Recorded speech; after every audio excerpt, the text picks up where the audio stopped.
everyone, my name is Josh and this is WHIMS Interesting Musings, and today I'm going to be doing a feature called Double Feature on WHIMS today, and basically with this particular instalment I'm going to be tackling the 1977 film Suspiria and its 2018 remake. I like both these films, but I absolutely love the remake. I feel like this is a perfect example of how you do a remake, because the remake of Suspiria is up there with John Carpenter's The Thing, David Cronenberg's The Fly, and all these other great, remakes that really just kind of, really say something different, but they're also trying to stay true to the spirit of the original and the atmosphere and the, general claustrophobia or any kind of theme that you want to convey with the original. These directors were able to master that through great writing, great direction. So I'm going to start off by talking about the 1977 film Suspiria, and it follows. Both films are fairly similar, but they're also fairly different. They both have very similar patterns, and I'll get into that when we get to the actual review of the film from both films. So the essential premise of Suspiria is it follows an American ballet student by the name of Susie Banyan, who goes to Germany to study under a prestigious German academy in Freiburg. And this particular film, the 1977 film, was co-written and directed by Dario Argento.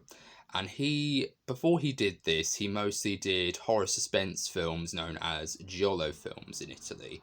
And they were so named because a lot of Italian murder mystery suspense stories often had these yellow covers, because of course the word giallo comes from the word yellow, the English word yellow. So of course that's essentially why those were named. And he mostly did films like The Bird with the Crystal Plumage, Cat o' Nine Tails, and Flies on Grey Velvet, as well as a film called Deep Red, or as it's known in Italy, Profondo Rosso. And one of the features of Deep Red in particular was that it starred Daria Nicolodi, who it was one of her first starring roles, and this is where Dario Argento and Daria Nicolodi actually met, and they actually became quite close, so close that they eventually ended up marrying at some point. And I really do like the fact that they were able to, find each other and find love, but then also not only were they a great personal partnering or relationship, but also they had a great creative relationship as well, because it was actually Dario Nicolodi who came up with the idea of Suspiria, and him trying to basically write a more female orientated film, because a lot of Dario Argento's films are essentially very male dominated. It's often a man and a woman lead, or a male lead or an all male lead, and essentially it's very male, and the women are often treated as the victims, the people to add to the body count, and that's all they were. But a lot of this film is basically a very feminist film. There are a lot of female characters in this film because, of course, it's set in a boarding school, a ballet academy that's a boarding school. And there's a lot of, bantery back and forth between the students. There's a lot of, great dialogue scenes as well between the two of them. I once read that names beginning with the letter S are the names of snakes. It's so hilarious. That scene is just really weird. Like, the fact that Olga and Sarah are literally face to face with each other, but then Susie's just in the middle, like going, oh, like help me out here, kind of thing. I love that moment.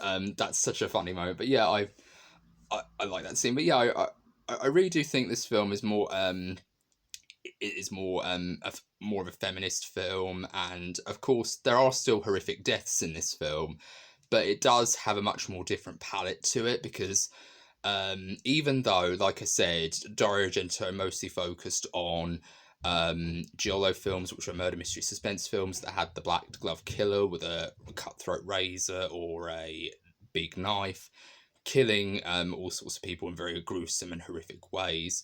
And he kind of continued that even after Suspiria, where he made films like Tenebrae and Phenomena and all these other films, and a film called Sleepless, I think it's called, or Sleepers. and that was another film that was one of his that was an all-time low for me in regards to how far he came. But I digress. But yeah, this particular film is interesting because it begins in a very bizarre way where Susie Bannion is coming to this academy, and the opening shot is literally her going outside into this rainstorm. And it starts off very interestingly where when you focus on her, it's very much filled with the sounds of the airport, like her landing in the airport. You hear customs, you hear the escalators, you hear luggage being dragged across the floor. It's very, you know, it's very slice of life-esque. But then you cut to the doors opening up and you hear this very haunting melody that sounds like it's a music box theme. And I will caution anybody who sees this film, can you get the theme song out of your head when you hear it? Like, it's one of those iconic themes that when you hear it, you know immediately where it's from. And you have to obviously see the film in order to know the connection, but part of me just feels like it's a very striking musical score. And I think the score actually saves this film in a lot of ways, because even though the concept is very good and it is very, you know, interesting and intriguing, it does feel kind of more like a... I don't want to say this to offend people, but I do kind of feel like it's more of a style over substance things. Like, there's a lot of great sequences in this film, but a lot of the stuff in it really doesn't make a lot of sense. Like, say, for example, there is a scene where one of the opening kills of the film is... But I'm gonna defend this. It's a very difficult thing to explain because I do like the film. I think it's really good. But I'm going to talk about a lot of things that don't make a lot of sense, really, in many ways. But then that's kind of like the calling card for a lot of Dario Argento films. His films are more emotional experiences rather than logical experiences. And I feel like with Dario Argento, he'd use the phrase "logic is overrated." But yeah, I think personally, this film doesn't make a lot of sense. But that doesn't necessarily mean that it's bad. It just means that it has a particular style. And I'm going to go further into why I think that is when I go deeper into this review. And I think this is probably going to be a two-part video because I have a lot to say about this film. But one of the opening deaths of the film is a girl by the name of Pat Tingle is running away from the academy. And it's just as Sarah's arriving. She's about to go through the doors, but then someone tells her to go away. And then she has to spend the night in town, so she goes back into a cab and she drives away. But as she's driving away, she sees Pat in this very striking visual of her just running in a frenzy through the forest. And it's a very striking image. The darkness of the forest coupled with the redness of her jacket, it really is just such a striking visual. It reminds me a little bit of Don't Look Now in regards to how it's presented. And it's really haunting. But then Pat arrives at her friend's house and she says, I just need to get away from this place. You wouldn't understand what I've been through, but I just need to get away. And she goes into the bathroom to dry off her hair, but then she hears whispering, and then she hears the wind rustling outside, and the window just opens automatically, and then her friend comes in, shuts the window, secures it with a bolt, and then she basically just sits there, and she's being beckoned over to the window by voices, or whispering, and she sees something out of the window, so she basically grabs a lamp and she basically leans forward, and you cut to her point of view and you can see just red eyes staring back at her, and then it lingers on it for a while. Like, she reacts to it, like she does kind of jolt back as you would do if you had a jump scare happen, but it's not a jump scare because it isn't done with a scare call. But I do feel like it adds that sense of unease, so she reacts to it, but then it lingers on that shot of the eyes, and then it basically quick cuts and you hear glass smash, and then the killer, this unseen arm, basically grabs her and pulls her against the glass. And let me just say it, this scene, if I'm going to challenge people who watch this film, anyone who is into film analysis and all the rest of it, watch this scene and take out the goblin music. Is it as effective from a horror perspective without the music or with the music? And let me know in the comments what you think, because honestly, I think this scene works. 100% of it is the music. I think the music really does show this sense of uneasiness, but this scene is absolutely grim and dark and really unsettling. Like, the idea of essentially this person looking at you through the window, and even with the window shut and secured, you're still not safe. The idea that, you know, this person could come in and, you know, just grab you by the hair, that's just really horrible. And the fact that it literally, you know, keeps building up and it keeps building up, and then of course you cut to this the friend hammering on doors and she's screaming, "Help me, there's a murderer," and things like that. And I thought, call the police, love, you have a phone. Like, I know they don't have mobile phones back then, but part of me kept on thinking, you have a phone, you're in an apartment building, go down into the reception and phone the police. Don't just hammer on people's doors, because I've seen American Psycho, that doesn't work. Even if you're in a hotel, that probably wouldn't work. Like, it's just mind-boggling. But then what's happening outside is that this girl is getting stabbed multiply by a guy who has... He literally has my arms. Like, he literally has my arms, and he has black fingernails, and he has a knife, and he just basically is occasionally, you know, just... He comes into shot when she's reacting to him, and he's just stabbing her, essentially. And I thought... The women in this film literally have no fight in them, because honestly, if this was remade, and it was remade like it was in the remake, the women would be fighting. Like, they'd literally be punching him and, you know, doing all these other things. But the women in this film have no fight in them. Like, Pat literally doesn't, you know, do anything. She does this thing where she kind of does these cat, like, you know, lashings to him, but then of course he just stabs her anyway. I'm just thinking it's almost funny. Without the music, it would be absolutely funny, because I think if you're caught off guard, it does give you that impression that, this is really funny. But if you add the music, which I think the music saves this scene for me, because to me the music adds so much, and it really does give you that sense of unease, especially when it hits the crescendo of when the killer, having, you know, sedated her, like having, you know, having stabbed her enough to the point where she's literally collapsed, he starts to tighten a cord around her waist. And then he stabs her so many times that literally her heart is exposed, and there's literally this close-up of a heart being stabbed, and that's such a striking visual. And then you have the scene where she's literally on the ceiling, and it like has this glass paneling over the top of it that has sort of like these rainbow colours, these multicolours. And I literally found myself going, this scene is actually really disturbing. Like, this scene really does have a lot of things. But I am going to sort of talk about this scene from a technical standpoint. This film is essentially meant to be Dario Argento's send up to fairy tales. He even went on record to say that this is literally like a fairy tale that's been possessed by the devil, or a Disney film that's been possessed by the devil. And you really do feel like that's the case here, because a lot of the scenes in this film, and it isn't just the opening death scene where it starts off very realistic, but then it escalates to a very interesting crescendo where the glass ceiling shatters, and then it basically shows the cord being detached slowly, and then it literally forms so that it slips over her waist and onto her neck, so it forms like a hangman's noose. That's such a great death. And then of course you see the aftermath, and you see what's happened to the friends, and it does that really wonderful thing where you hear the voices. The music does this really wonderful thing when you get to that moment where you see the blood dripping from her feet, and then you hear the voices, and it sounds like, you know, when water goes down the drain when you've had a shower or when you've had a bath.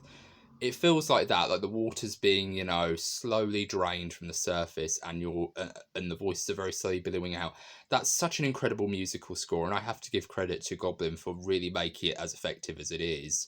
But I really do think this particular video deserves a two-parter, because I feel like I'm just getting started, ladies and gentlemen, with this film. Like, it really does have that kind of feel. But I'm going to focus on part one being focused on the original, and part two of my double feature will be focusing on the 2018 film. I have a lot to say about these films. I think they're so good.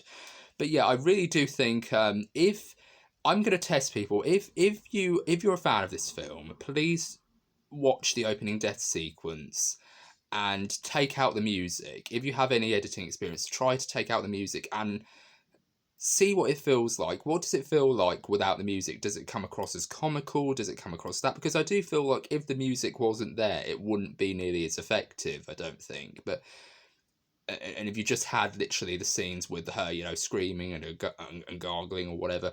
But to me, I think that's a very huge key of what makes this death scene work, because the music is so chilling that you really just kind of feel a sense of unease while you're watching it.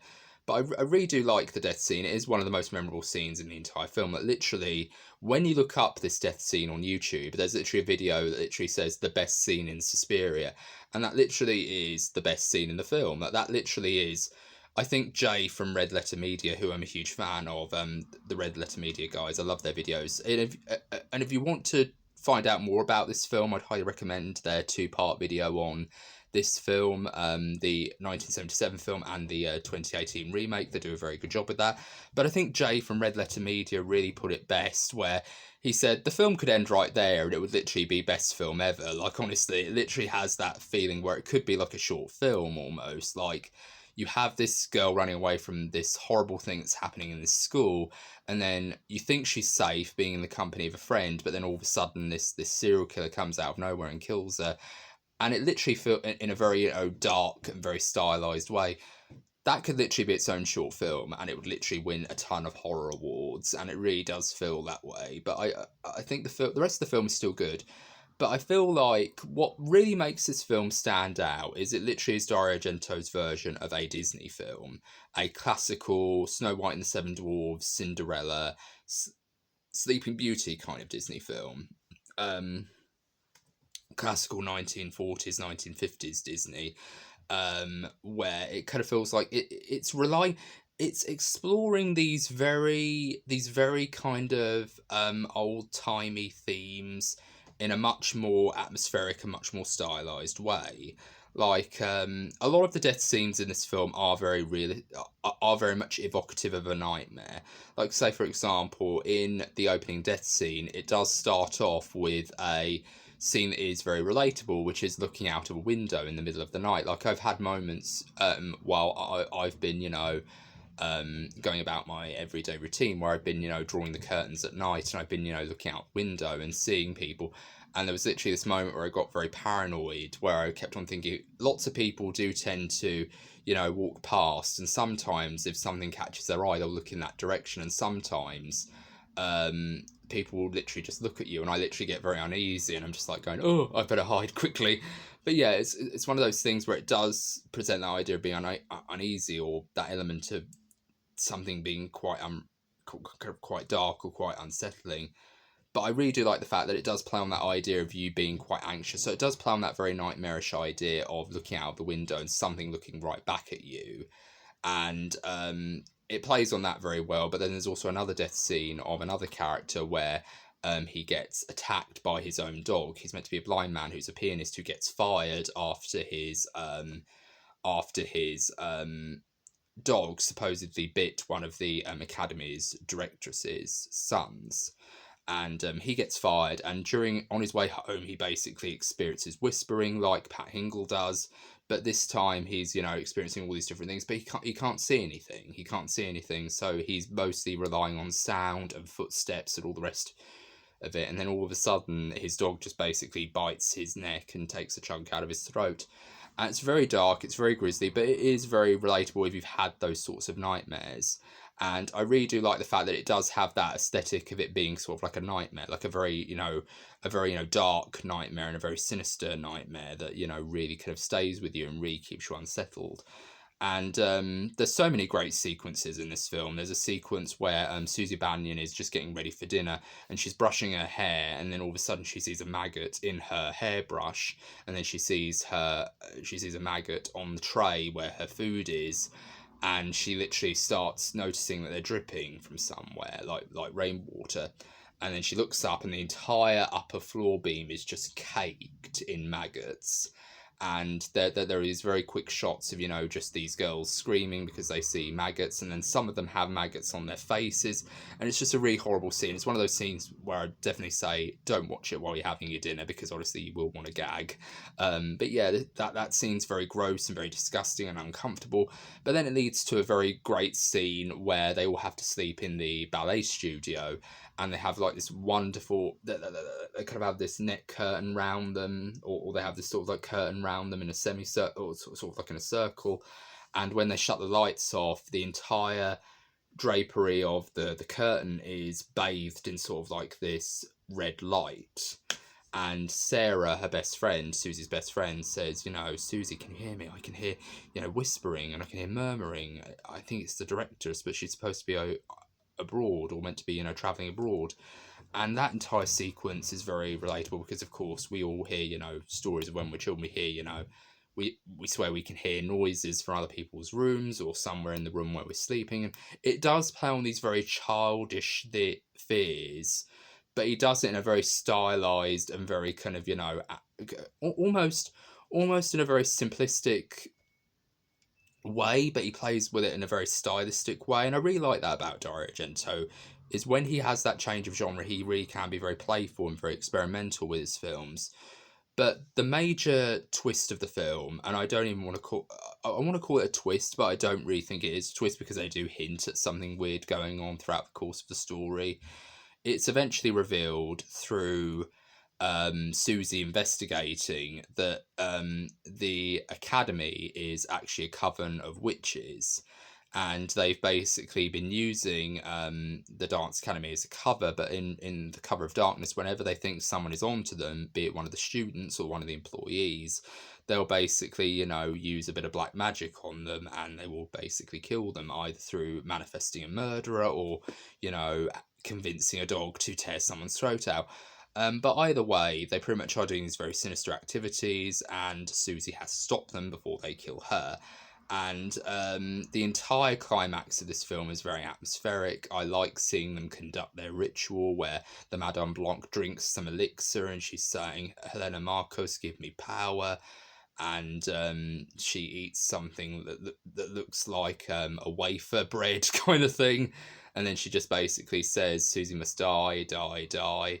It's not very imaginative, but it gets the job done, I guess. Like, she's saying, oh, this person has to die, she has to die, death, sickness, suffering, death, whatever. But yeah, it is very atmospheric. And then, of course, she goes into this room where she meets the sleeping, snoring woman, and it turns out to be Helena Marcos, so the directress was, in fact, her. And she has this very creepy voice, but then she also, you know, does things like makes things in the room break. But then when she thinks that doesn't scare Susie, she tries to bring back one of her dead friends, Sarah. And there's this really horrific scene where the door opens suddenly, and you hear the thud of the door, and then you just hear this really horrible guttural laughing, and this really bloodied corpse of a woman just kind of starts to walk towards the camera, and it's like, oh god, it's horrible. But I like the fact that you can see blood spurting out of all the orifices as well, like where her throat was cut, you can see little blood bits spurting out.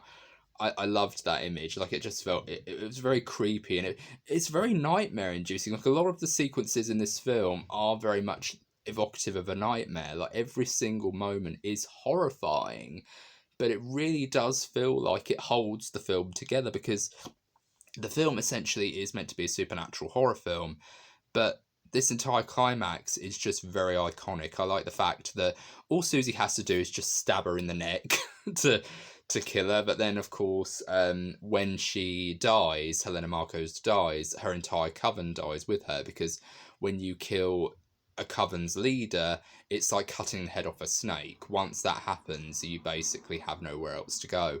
So while the coven is being destroyed and disintegrating, she basically has to make a run for it. And this entire climax is basically her just running out of the academy as far as she can, whilst the entire set just basically gets destroyed. And it's a really wonderful sequence. It's so memorable, because you really are kind of, you want her to hurry up and carry on, but then you're waiting for something to come up. Like, you're waiting for someone to come up and grab her or something like that and try to pull her back down. You're waiting for something horrible to happen to Susie, but then all the while you're just really kind of invested in seeing her get away, and it really does kind of all come together in a very beautiful way. But I really do think this film is great. It does have a lot of very dated elements. Like, say, for example, it is very 70s. There's a lot of very 70s hairstyles. There's a lot of very 70s, attitudes as well. But there are also a lot of great moments in here as well. I really do like the fact, I love the quote, bad luck doesn't come from broken mirrors, but broken minds. What a line. That's such an incredible line, and it's literally iconic. If you were to quote this line to people, they wouldn't know what you mean. Like, it's one of those lines where it could be from any avant-garde horror film, but what I really like is that it really does make the statement very clear, and it does really kind of show the idea of, the themes that it could have been flirting with, but because Dario Argento isn't about content, he's more about technicalities, he doesn't really go any further into it, and he just lets your emotions fill in the gaps. But yeah, I really do like this film. It has a lot of dated elements. So, for example, this film was made in 1977 in Italy. And during the 1970s in Italy, during when people were making films, they did this thing where they would often cast actors from all over the world, actors from Italy, actors from Spain, actors from France, actors from England or America, and they would have them speak their own language, and everything would be dubbed in post. And that's kind of very problematic to me, because a lot of the dialogue in this film is English, like characters are speaking English, but you can clearly tell it's out of sync with what they're saying or what their dubber is supposed to be communicating, and it just feels very weird. Like, it has this very weird sort of out of sync feel to it. But I think, even though it is weird and it does feel like it is the trademark of a bad movie, it ties into the theme. A lot of people might think it's the trademark of a bad movie, that, oh yeah, this is so bad, it's good, or something like that. Or it could be on, Red Letter Media's best of the worst list films. But in a way, it kind of services the themes or the actual aesthetic of the film, which is that it's supposed to be very dreamlike and very imaginative. It's supposed to give you this feeling of being off kilter or being out of sync with reality. And I think that really kind of services the theme very well. And I do want to give one final shout out to a friend of mine by the name of Christian, who has a YouTube channel called Canto 1408. He does a fantastic review of this film on his channel, and I really do think he gives a lot of interesting insights as well. So if you are a huge fan of movie reviews or even book reviews or comic or any kind of other related media, he literally is the place to go. He's basically the American version of me, essentially, where he does it in his room and all the rest of it. But if you want a really much more thorough review and much more deeper insights into what this film does and how it really kind of communicates a lot of its ideas through emotion and aesthetic very well, and of course the other works of Dario Argento, please check out Christian's channel. That's Canto 1408.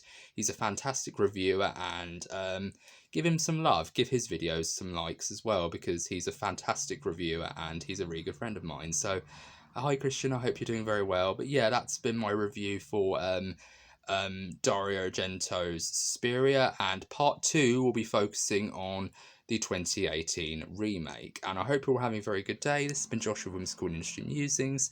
Take care, bye bye for now. Hope you're all doing very well, and if you like this video, please be sure to give it a thumbs up and leave a comment. What did you think of this film? Did you enjoy it? Did you think it was a good film, or did it not connect with you? Like, what were your thoughts on this film? Let me know in the comments, and give it a thumbs up if you actually like this video. And this has been Josh with WHIMS Industry Musings. Take care, bye bye for now.